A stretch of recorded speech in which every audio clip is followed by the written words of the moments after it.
오늘부터 다시 사무엘상 이야기로 들어왔는데요.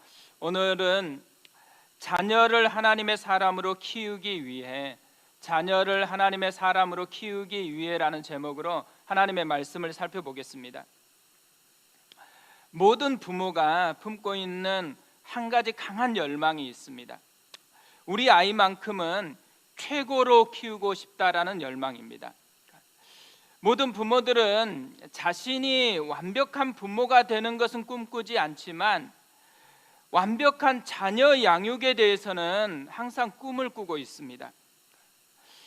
저는 우리 아이들의 이름을 지으면서요, 깨달은 게 있습니다. 우리 아이들의 이름에는 부모의 꿈과 열망이 담겨 있다라는 것입니다. 저는 두 딸의 이름을 희수와 희원이라고 지었습니다. 희수는 기쁠 희자 강이름 수자입니다. 기쁨의 강이라는 뜻입니다.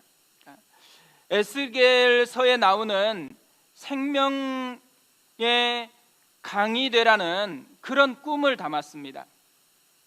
희원이는 기쁠 희자의 동산원입니다. 기쁨의 동산이라는 의미입니다. 크고 작은 나무들이 자라나서 많은 새들이 깃들고 머무르는 아름다운 동산과 같은 인생이 되라는 꿈을 담았습니다. 이 꿈은 아이들의 꿈은 아닙니다. 부모인 저의 꿈이기도 한 거죠. 사무엘도 마찬가지였을 겁니다. 두 아들이 태어나자 이름을 지었습니다. 2절에 이렇게 되어 있습니다. 장자의 이름은 요엘이요 차자의 이름은 아비야라. 요엘과 아비야로 지었습니다. 요엘은 여호와가 나의 하나님이시다, 이런 의미입니다.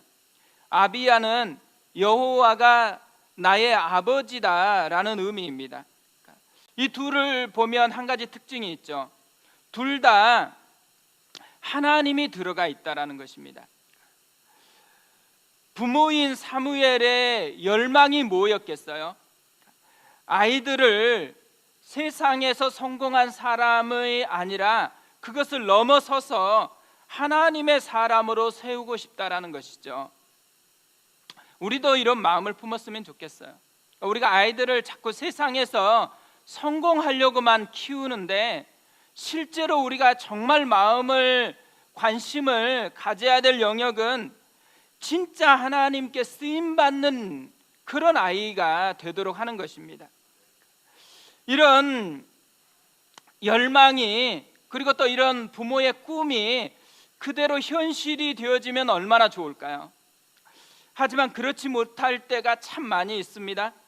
가슴 아프게도 사무엘의 두 아들도 그랬습니다. 부모의 열망과는 다른 모습을 보여주고 있습니다. 3절을 보세요.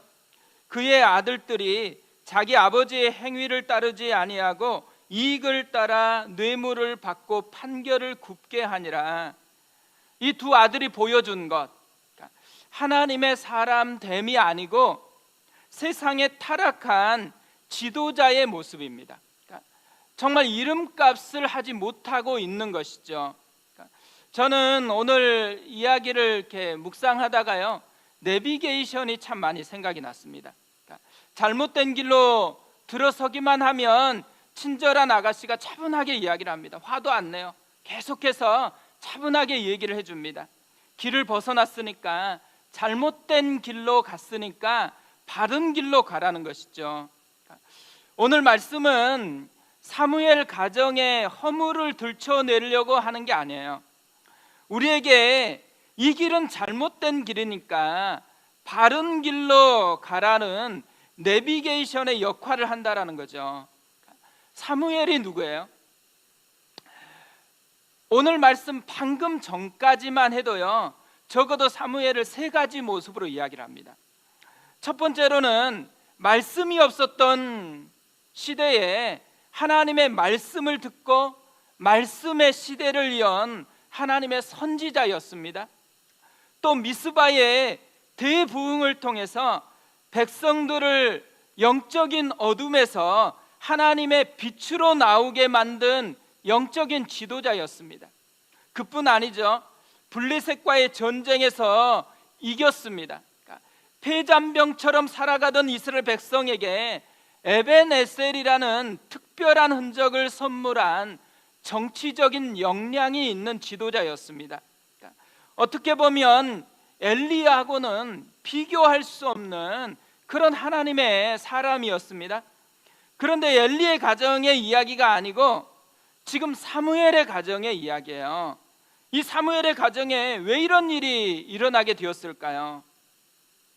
물론 두 아들에게 문제가 분명히 있었겠죠. 그런데 오늘 말씀을 자세히 살펴보면요, 두 아들뿐 아니라 사무엘에게도 잘못이 있다라는 것을 우리에게 보여주고 있다라는 거죠. 어떻게 보면 완벽한 부모는 없는 것입니다. 깨어있는 부모가 필요한 거죠. 오늘 말씀을 통해서요, 이 사무엘의 잘못이 무엇인지를 살펴보면서 자녀를 하나님의 사람으로 키우기 위해서 우리가 해야 될 일이 뭔지를 좀 살펴보려고 합니다.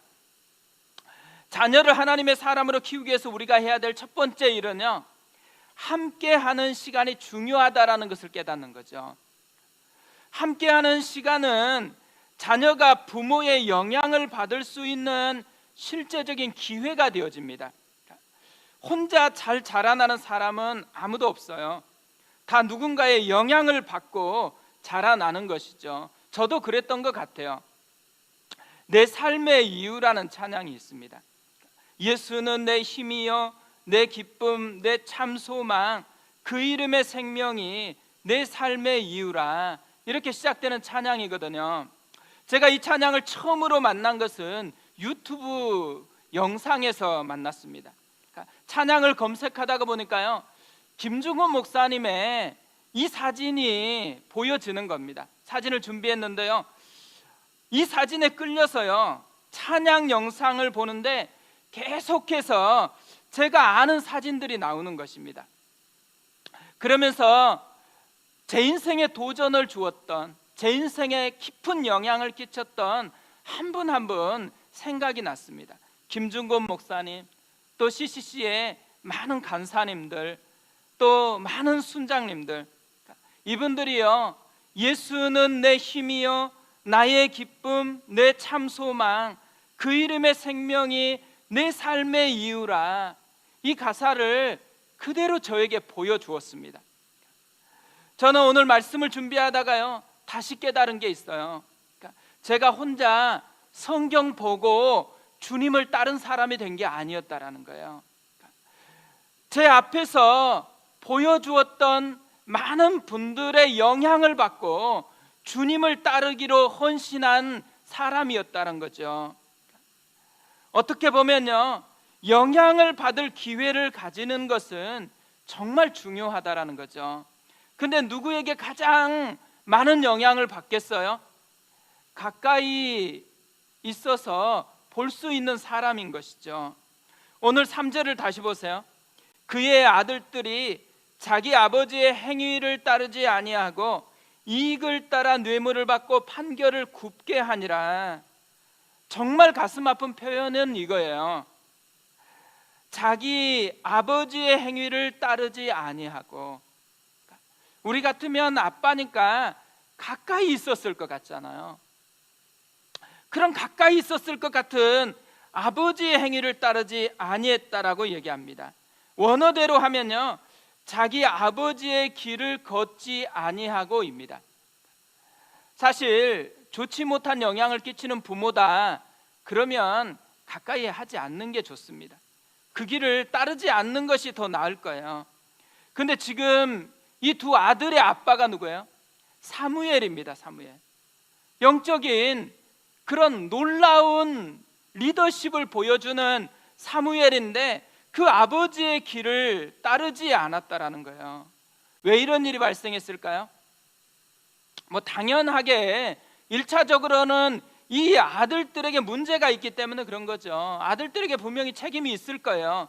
그렇지만 오늘 말씀을 보면요, 아빠인 사무엘에게도 일정 부분 책임이 있다라는 것을 우리에게 보여주고 있다라는 거예요. 사무엘에게 아쉬운 것, 사무엘에게 주어지는 책임이 뭘까요? 자녀들과 함께하는 시간이 없었다라는 거예요. 오늘 말씀을 자세히 살펴보세요. 7장 15절부터 17절까지에 보면 사무엘의 사역을 요약하고 있어요. 그러니까 짧게 사무엘의 인생을 요약하고 있습니다. 근데 특징은 두 가지예요. 하나는 다스렸다라는 거예요. 3번이나 다스렸다라는 것을 강조합니다. 김구원 교수님은요, 이 3번의 다스림이 한 가지 의미가 아니고 3가지 의미를 담고 있다라고 설명을 하더라고요. 15절을 보면 첫 번째 다스림이 나와요. 사무엘이 사는 날 동안에 이스라엘을 다스렸으되, 그러니까 첫 번째 다스림은 블레셋과의 전쟁에서 승리한 것과 연결되어서 지금 이야기하는 거거든요. 그렇기 때문에 정치적인 지도자인 사사로서 다스렸다라는 의미를 담고 있다라는 거예요. 두 번째 다스림이 16절에 나오거든요.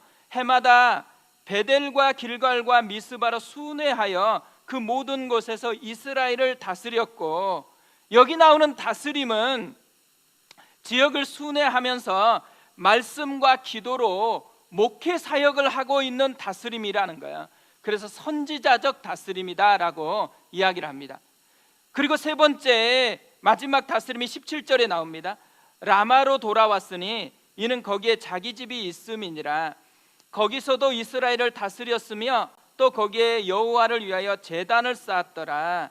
세 번째 다스림은 뭐와 연결하고 있어요? 여호와를 위하여 제단을 쌓았다라는 것과 연결하고 있습니다. 뭘 의미해요? 제사장의 직무를 하고 있다라는 것을 의미하고 있는 거죠. 그러니까 사무엘은 사사로 활동했고 선지자로 목양을 했고 제사장으로 그렇게 예배를 인도했다라는 거예요. 그런데 이 3번의 다스림을 강조하고 있는데 포커스가 어디에 있어요? 다 이스라엘을 다스렸다라는 거예요. 가정을 다스렸다라는 말이 한 번도 나오지를 않고 있습니다. 해마다 베델과 길갈과 미스바를 순회하면서 다스렸고 심지어 집에 왔어요. 라마에 왔어요. 그런데 집에서도 이스라엘을 다스렸다라고 그렇게 이야기를 해요. 뭘 얘기하는 거예요? 굉장히 바빴다라는 거죠. 바쁘면서 이스라엘 다스리는데 너무 에너지가 다 쏟아버리니까 자녀들과 함께하는 시간을 가질 수 없었다라는 거예요. 가정에서 자녀들에게 보여준 게 없었다라는 거예요.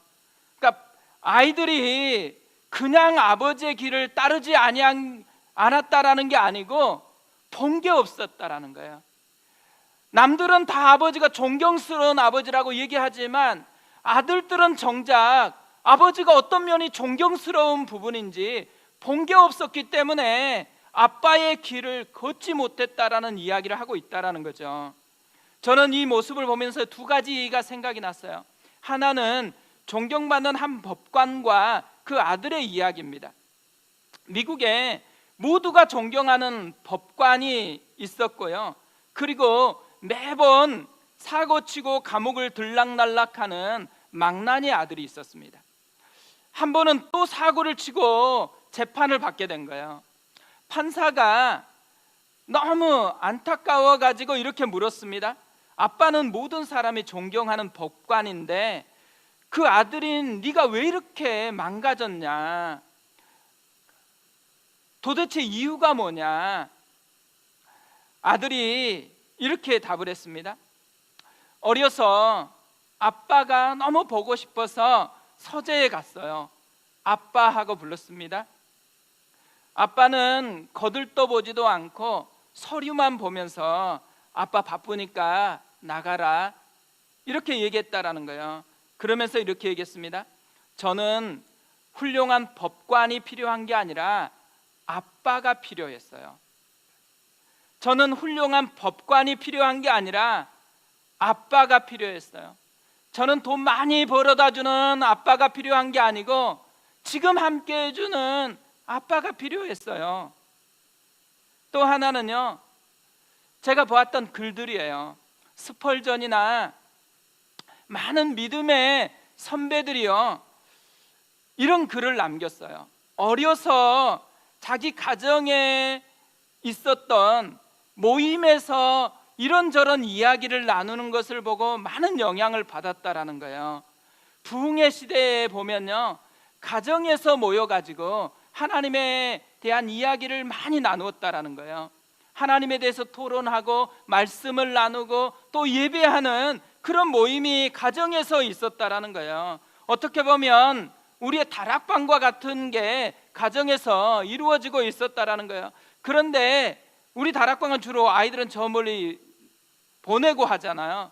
근데 아이들도 오고 가면서 또 앉아서 그 모임에 참여하게 했다라는 거예요.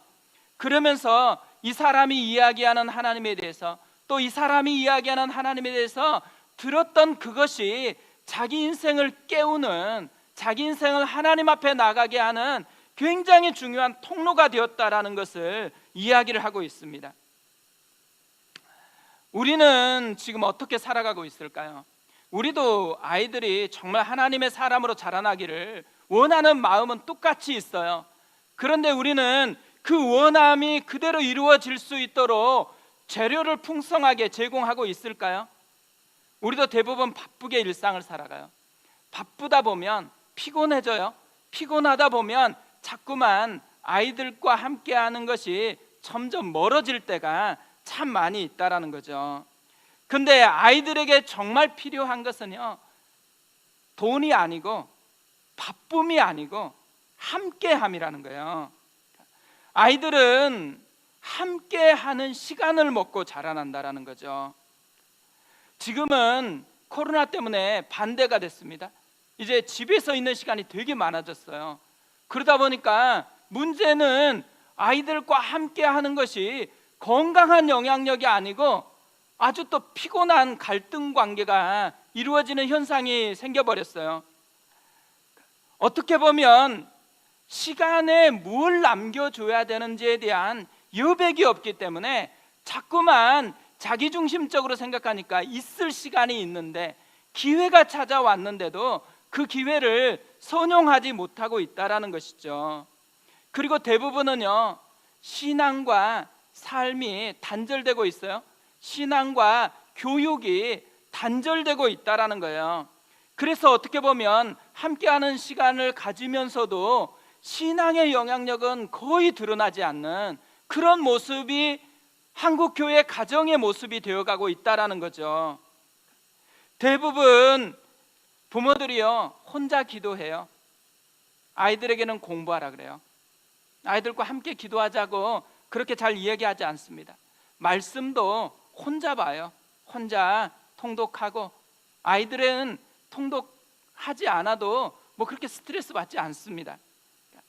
어떻게 보면요, 아이들이 함께 하는 것을 통해서 하나님을 알아갈 수 있는 기회를 제공하지 않는 그런 모습이 있다라는 거예요. 그러면서도 무슨 생각을 하냐면, 그러면서도 우리 아이들은 하나님의 사람으로 자라나게 해달라고 자꾸 기도하는 거예요. 하나님이 그 기도를 들어줄 수 있을까요? 그 기도를 위해서, 그것을 열매 맺기 위해서 부모를 보내주었는데 부모가 역할을 하지 않으면서 자꾸만 이런 기도가 응답되게 해달라고 하나님 앞에 조르고 있는, 좀 하나님의 뜻과는 다른 길로 가고 있는 모습이 있다라는 것이죠. 이제 우리가 다시 다락방을 시작합니다. 그리고 또 9월 12일에는 다음 세대 데이를 하려고 그래요. 이 모습을 통해서 해주고 싶은 되게 중요한 메시지가 뭐예요? 부모와 함께하는 시간, 그뿐 아니라 함께하는 것을 통해서 무엇을 흘려보낼까를 깨닫는 것, 이것을 우리가 다시 회복을 했으면 좋겠어요. 그래서 우리 아이들에게 우리가 하나님의 이야기, 하나님의 영향을 공급해주는 그런 부모가 됐으면 좋겠습니다. 두 번째로요, 자녀를 하나님의 사람으로 키우기 위해서 해야 될 게 있다면 본대로가 아니고 말씀대로 살아가게 해야 된다라는 거예요. 사실 오늘 이야기가 나오기 전까지만 해도 사무엘은요, 실수 하나 없는 완벽한 삶이었습니다. 하지만 이런 사무엘이 노년의 실수를 하고 있어요.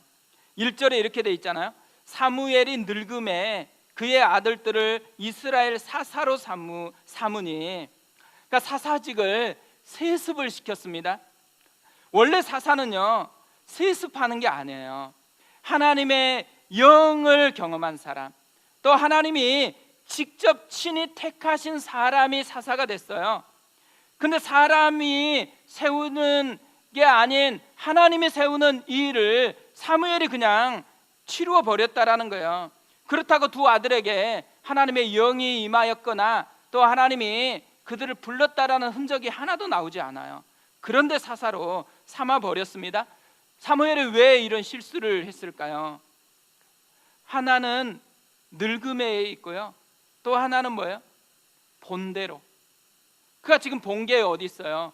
다른 나라의 이방 나라들이 리더십을 다 세습으로 그렇게 이양하고 있기 때문인 거죠. 그뿐 아니에요. 엘리와 두 아들을 보면서 사무엘이 자라났거든요. 엘리는 사사직을 아들에게 완전히 물려준 것은 아니에요. 하지만 엘리의 두 아들을 보면요, 일정하게 사사의 역할을 대신하고 있다는 것을 발견하게 되어져요. 그래서 이걸 계속 본 그대로 지금 사무엘이 아들에게 하고 있다는 거예요. 우리가 이걸 보고 뭘 깨달아야 될까요? 사무엘에게는요, 두 가지 삶의 방식이 있다는 거예요. 하나는 본대로 사는 방식이고 하나는 말씀대로 사는 방식입니다. 이제까지 사무엘이 돋보였었던 이유가 뭘까요? 분명히 엘리와 두 아들이라는 심각한 환경에서 보고 자랐거든요. 그런데 그들과는 너무 다르게 반듯하게 살고 있다는 거예요. 어떻게 이게 가능했을까요? 그가 본대로 살지 않고 하나님이 주시는 말씀대로 살았기 때문이라는 거예요. 사무엘이 이제까지 말씀대로 살았다, 이건 뭘 의미해요? 본대로 사는 삶을 거절했다라는 거예요. 그런데 그가 늙음에 다시 본대로 사는 삶의 방식의 지배를 받게 되었다라는 것을 말해주고 있습니다. 어떻게 보면 사무엘이 늙음에, 이 말은요, 그가 깨어있지 않음에 이런 의미예요. 또 하나, 그가 본능과 싸우지 않음에 이런 의미입니다. 로마서 8장 13절 14절에 이렇게 말씀을 합니다. 너희가 육신대로 살면 반드시 죽을 것이로되 영으로서 몸의 행실을 죽이면 살리니 무릇 하나님의 영으로 인도함을 받은 사람은 곧 하나님의 아들이라. 뭘 얘기해요? 싸우지 않으면 육신대로 살 수밖에 없다라는 거예요. 영으로 싸울 때 비로소 말씀대로 살 수 있게 되어진다라는 거죠. 우리가요, 이 모습을 통해서 이제까지는 사무엘이 참 대단한 것 같았잖아요. 근데 사실은 사무엘이 대단한 게 아니라는 거예요. 하나님이 말씀을 통해서 사무엘을 붙들어 주셨을 때만 대단하게 보였다라는 거예요. 완전한 사람 없어요. 대신 우리를 완전할 수 있도록 붙들어 주시는 하나님의 은혜가 작동되어지면 괜찮은데, 그 은혜를 떠나버리면 우리도 여전히 엘리처럼 살아갈 수밖에 없다라는 것을 보여주는 것이죠. 그러니까 우리가 대단하다고 착각하고 마음대로 살려고 하는 그 순간에 무너진다라는 거예요. 한순간에 무너진다라는 거죠. 그러니까 신앙의 기본기는 어디에 있다라는 거예요? 심령이 가난한 자는 복이 있나니. 이게 신앙의 기본기라는 것이죠. 미르바 돈이라는 신학자가 이런 말을 했습니다. 우리가 안식일을 지키는 것이 아니라 안식일이 우리를 지킨다. 그러니까 우리가 이런 생각 참 많이 하거든요. 우리가 얼마나 예배 드리려고 노력하는데, 주일날 예배 드리기 위해서 얼마나 애써요. 또 애들 데리고 온다 그러면 애들 데리고 오는 게 장난이 아니잖아요. 그러니까 하나하나 챙기고 그런 시간을 통과해서 예배를 드리는 거거든요. 그러다 보니까 예배를 우리가 지킨다 이런 생각을 참 많이 하는 거예요. 그것뿐 아니죠. 재미없는 설교를 자꾸 듣는데 얼마나 힘들겠어요. 집중해서 들으려고 하니까 애쓰는 그런 것도 있잖아요. 그런데요, 예배 없이 한번 살아보세요. 하나님의 임재 없이 한번 살아보세요. 분명히 서서히 시들어가고 서서히 망가져가는 자기를 발견하게 되어질 거예요. 뭘 얘기하는 거예요? 우리가 예배를 지키는 줄 알았는데 사실은 예배가 있기 때문에 우리가 산다라는 거예요. 예배가 있기 때문에 우리 가정이 살아가고 있다라는 것이죠. 말씀도 마찬가지라는 거예요. 자꾸 우리는 말씀을 지킨다고 생각해요. 그러니까 힘들죠. 말씀을 막 누린다 그러면 얼마나 좋겠어요. 근데 말씀을 지킨다고 생각해요. 말씀을 순종하려고 애쓴다고 생각해요. 또 우리가 미라클 모닝 하라 그러지, 온 바이블 하라 그러지, 성경 통독하라 그러지, 교회 다니면 되게 피곤한 것 같아요. 뭐 해야 될 게 되게 많은 것 같잖아요. 그런데요, 피곤해 보이는 그것이 우리를 지키고 있다라는 거예요. 말씀이 우리의 인생을 지켜가고 있다라는 것이죠. 그걸 우리가 말씀 없이 살아보면 금방 깨닫게 되어진다라는 거죠.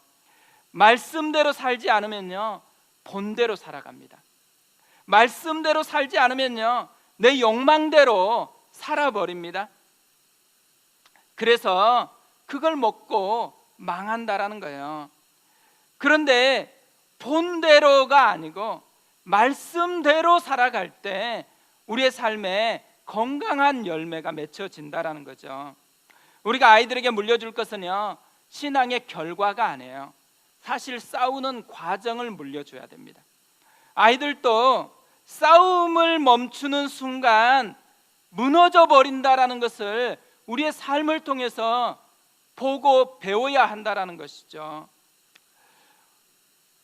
오늘 말씀을 제가 보았던 두 가지 설문조사를 이야기하는 것으로 마무리하려고 하는데요, 몇 년 전에 노동부가 청소년기 직업지도의 필요성을 알아보기 위해서 전국에 있는 15세에서 34세까지 1000명에게 설문조사를 했어요. 근데 그중 하나가 이런 질문입니다. 자신에게 가장 큰 영향을 끼친 것은 무엇입니까? 뭐라고 생각하세요? 압도적 1위, 부모 및 가족. 지난해요, 10월 25일부터 2주간 SFC라는 선교단체에서 기독 청소년 1753명에게 개인 그리고 학교 생활 또 신앙생활 전반에 거쳐서 설문조사를 했어요. 그 중에 하나의 질문이 신앙교육에 가장 크게 영향을 끼친 사람이 누군가. 제가 이렇게 사진을 준비했거든요. 이렇게 나왔어요. 2위가 담당 교육자였습니다. 압도적 1위가 뭐예요? 부모예요, 부모. 저는 이 두 가지 설문조사를 보면서요, 진짜 중요한 거 하나를 깨달았어요. 우리 생각과는 달리요, 일상이나 신앙에서 아이들은 부모인 우리를 가장 중요한 스승으로 여기고 있다라는 거예요. 사명의식이 필요하다. 부모일 뿐 아니라 아이들의 영혼을 건강하게 세우는 스승의 사명이 필요하다라는 거죠. 하나님께서는요, 이 설문조사를 통해서 우리에게 기회가 아직 남아있다는 것을 알려주고 있다고 생각합니다. 아직 부모인 우리에게 기회가 남아있어요. 아이들에게 좀 더 건강한 영향력을 물려줄 수 있는, 그래서 아이들이 우리를 통해서 하나님의 사람으로 세워질 수 있는 기회가 남아있다는 거죠. 우리가 아이들에게 보여주었으면 좋겠습니다. 돈과 점수로 아이들을 키우는 게 아니고 함께하는 시간을 통해서 우리 안에 역사하시는 하나님을 보여주었으면 좋겠어요. 그것뿐 아니라 우리가 이런 모든 영적인 싸움을 하는 과정을 보여주는 것을 통해서 본능대로 살면 망하지만 말씀대로 살면 얼마나 부유한지를 보여주었으면 좋겠습니다. 그래서 우리의 열망대로 아이들이 그렇게 하나님의 사람으로 쓰임 받았으면 좋겠습니다. 우리 그 마음을 가지고요, 찬양하고 기도하겠습니다. 오늘은 내 삶의 이유라는 찬양으로 하나님 앞에 나아가겠습니다. 예수는 내 힘이요 나의 기쁨 내 참 소망 그 이름의 생명이 내 삶의 이유라. 우리 마음을 담아서 우리도 이런 모습을 보여주었으면 좋겠습니다. 같이 찬양하겠습니다. 예수는 내 힘이요